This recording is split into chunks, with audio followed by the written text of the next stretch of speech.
Good day, traders. Mindset reset. It's Monday morning and it's early. It's only an hour into the New York equity market opens, and we've already had some explosive opportunities. I'm going to just answer a couple of questions and talk about some of the opportunities that presented today on Free Cash Monday.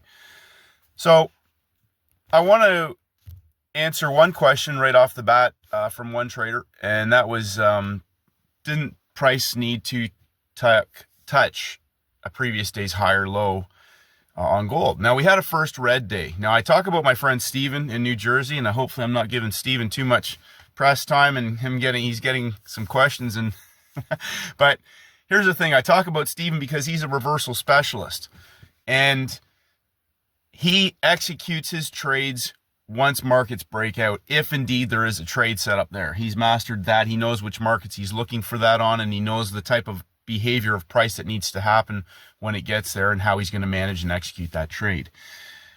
But I want you to think about something on the bigger time frame. I put this in the video on the weekend. First green day, first red day are the thrust of my trading business. First red day is the one I really like to hunt for because I just have a bias and a predisposition to identifying with shorting. I like that. I hunt those out. But I also recognize when a first green day opportunity presents, because it doesn't set up over the week or over 3 days as a first red day opportunity. So I want you to think about this. First red day, first green day are reversal opportunities, especially in markets that have broken out. They're just over the longer time frame. So the question that I got this morning regarding should price have touched the previous day's higher low. Now, the first red day on gold, okay, we had a low of the day on Thursday. We had a low of the day on Friday. A huge reversal on Friday. Prices all coiled on top of closing price today. How do I know what it's going to do? I don't know what it's going to do, which is why I put that quote on there every single day. Sit on your hands and wait, and let's watch how price behaves.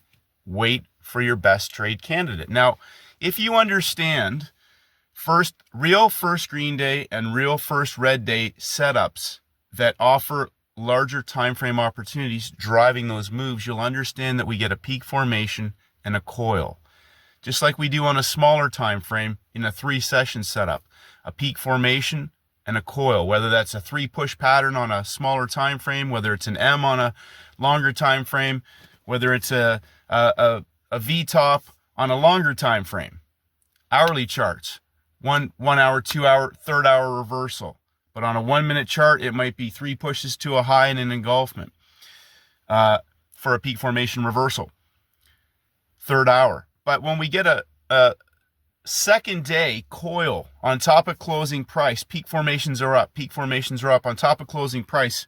That is the parabolic coil on the longer time frame in a reversal trading setup. A 3-day template, first red day, the coil sideways. Now that market is getting ready to explode. Put a starter in. How does price behave? It's confirming my thesis. As I mentioned to one trader last week, I look to short the pop-ups in a market once it breaks down. So we've got our second hour starting. Add another one underneath the first hour. It's breaking down. We have all of our longer time frames now aligning with that thesis. We're above closing price. It breaks down to closing price and pops up. Another opportunity to add another position. The other positions are in profit. So I'm not putting any more risk on that trade because the original position's risk is all in profit. The second position's risk is in profit. Now I'm adding another one, and it's only taking the same risk as the very first position, except I'm already in profit. It pops up one more time as we squeeze into closing price. This market is getting ready to explode. Creeping trends will resolve themselves in one of two ways. Bill McLaren, this is not a short squeeze setup. Where is the money? A 3-day template. Closing price, no different than a 3-session market that breaks out, stays out of balance for a reversal trading setup in a session itself. And as I know other traders were able then to look at once the market took out that low and cleared out profits from low of day levels, the failed breakout, right? It's a reversal setup, peak formation, coil explosion. Other traders were able to capitalize on smaller time frame on the 50 pip reversal back to closing price. Opportunities in both directions. I encourage you to master your setups. Now, several traders took trades on the indexes. There was ranges there, but I, again, looked at those markets. They're inside. We had breakouts, I believe, on S&P and DJ30 on Friday night, taking out the lows of the weeks, and they're already working higher. Major red news gave a nice 50 pip reversal on NASDAQ. The pump on news, the coil, right at New York Open, a 50 pip parabolic explosion on a smaller time frame. That's for traders who have mastered that setup. I encourage a lot of traders to step back and master templates on the longer time frames and understand when you've got those other time frames driving those moves if you're struggling, because those time frame opportunities are scalable. Now, if you are going to take other trades on the inside, as I mentioned, this gold today is inside, but it's the coil in a parabolic explosive setup coming off of a first red day on a longer time frame. That is the parabolic coil on the inside for the explosive move. How do I know? I don't. So what do? I sit on my hands and I let price set up. First hour puts in a high and a low. Second hour gives a first starting position. Low risk, it's a starter. Breaks down, add another one.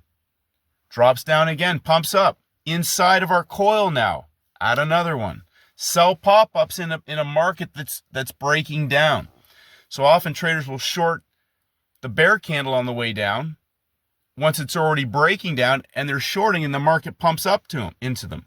So they take heat. So train yourself, again, to master the setups if you're going to practice scaling into markets that are going to go parabolic. Unbelievable start to the week on a Monday. Oil broke out, pumps back up into the low of week level and coils sideways. For a low-hanging fruit shorting opportunity, a nail, I would take that as a nail and bail. I wasn't really looking at that. I was looking at gold specifically and very focused on that this morning. I'm looking for those larger first red day opportunities, and I thought gold might actually even coil and start to work back up, but it's set up perfectly today. That is unbelievable start to the week. Congratulations to the traders that hit trades in both directions there. Pound yen, euro yen. Go look at those charts. They went out of balance on range expansions on Friday. Several traders were looking for that reversal. There was a 50 pip reversal late in the session, 1 hour, 2 hours, 3 hours, a 4th hour reversal. But that coil sideways. Look at closing price and draw your line over top of Friday's US session. That is a first green day template setup. It's not a first green day yet for the first green day trade. It's a first green day template setup, which gave a beautiful reversal trade in the Asian session. So again, coming back to my friend Steven, imagine yourself if you're a reversal trader now. That market breaks out, coils sideways, it's broken out. Now the reversal starts, as I've talked about, in the Asian session the next day. Traders were looking for that reversal in the US window. That's them locking in the low of the week, heading into the new week. It can happen on a Thursday sometimes. We've seen several of those reversal opportunities on Fridays in Asia on Asian cross pairs. So understand what that is a setup for. That was 100+ pip moves, but it also gave a little pullback without taking out the high of the day, just heading into the US window prior to major red news at 8:30. Little pin hammer down for a 50 pip parabolic blow off move after major red news, coiled in, aligned with other time frame traders. That is the reversal completion, taking out the high of day. The low hanging fruit parabolic explosion in a large 2-day reversal template. After those markets broke out on Friday, they put in a low of the week. They coiled sideways at closing price. Parabolic throughout the day, just a gradual reversal the entire day. Pin hammer reversal, coil explosion on major red news for a beautiful 50 pip explosive move. Congratulations to the traders that hit that. There was a parabolic opportunity on Pound New Zealand in London. So again, first green day, Friday's close. Go back and look at the charts. A larger dump and pump template. Higher highs at the beginning of Asia. They dumped it down inside of Thursday's closing price and Friday's closing price. They coil a beautiful parabolic trade in the London session on the Pound New Zealand. So I emphasize to traders to master a couple of setups, but I want you to think about what I said in Saturday's videos. What trade setups are scalable? So if you're working on small time frames all the time, inside, those are the types of trading markets that can sometimes get you chopped up. Think about where you're going to be able to scale in. So I'm on a 1-minute chart today, but I'm aligning myself with that hourly 30-minute chart. It's already coiled parabolic in our universal entry criteria. Thesis is that this market is getting ready to collapse. And that's the type of trades I want to be in. Zero heat on every single position, zero heat. And it just keeps showing more and more profit. It blows off. I've got presets down at the range expansion of the high-low, which aligned with the previous low from Thursday. Huge start to the week. So when I encourage you to do this, I want you to think about how you're going to scale your trading business up over time with size.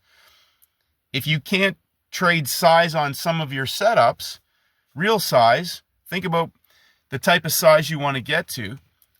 Start focusing on those setups, because it's only Monday. How many traders out there today think I'm going to get another first red day opportunity over 20, 25 instruments this week? I guarantee I'll get one. And if I don't, it doesn't really matter. I'll probably get a first green day opportunity. And if I don't get that, I'm guaranteed I'm probably going to get a low-hanging fruit opportunity, or just a simple 3-session reversal opportunity, higher low of the week for whatever, nail and bail. Could be a complete reversal all-in day, but it's only Monday. Monday is the opening range of the week. We've now expanded the range. We've broken levels on certain instruments. Japanese yen is broken out, a classic example of a day one runner. Okay, so it's extended out. It's outside of Friday's, the high of the week level, but that's a classic example of a day one runner. We may see that set up over the course of the next 3 or 4 days, either for a continuation range expansion opportunity in line with the original breakout, or that market could break down and collapse and give us a reversal opportunity towards the end of the week on the back half, or it may give nothing at all. It may not give anything that's clearly tradable as a best trade candidate, but a great example of not counter trending a day one runner just because it's up high. So master the setups that you know you can grow and scale your trading business on, whatever they may be. You're the trader who has to be able to execute those. But if you think about the big picture, the long-term picture, how can you scale this up in size consistently week in and week out? Simple, reproducible, scalable trading setups. Congratulations, traders. Great start to the week. Get out and enjoy some sunshine. Beautiful mid-20s yesterday. Great day. And heading to the gym. Going to have a run today as well. May the markets go with you.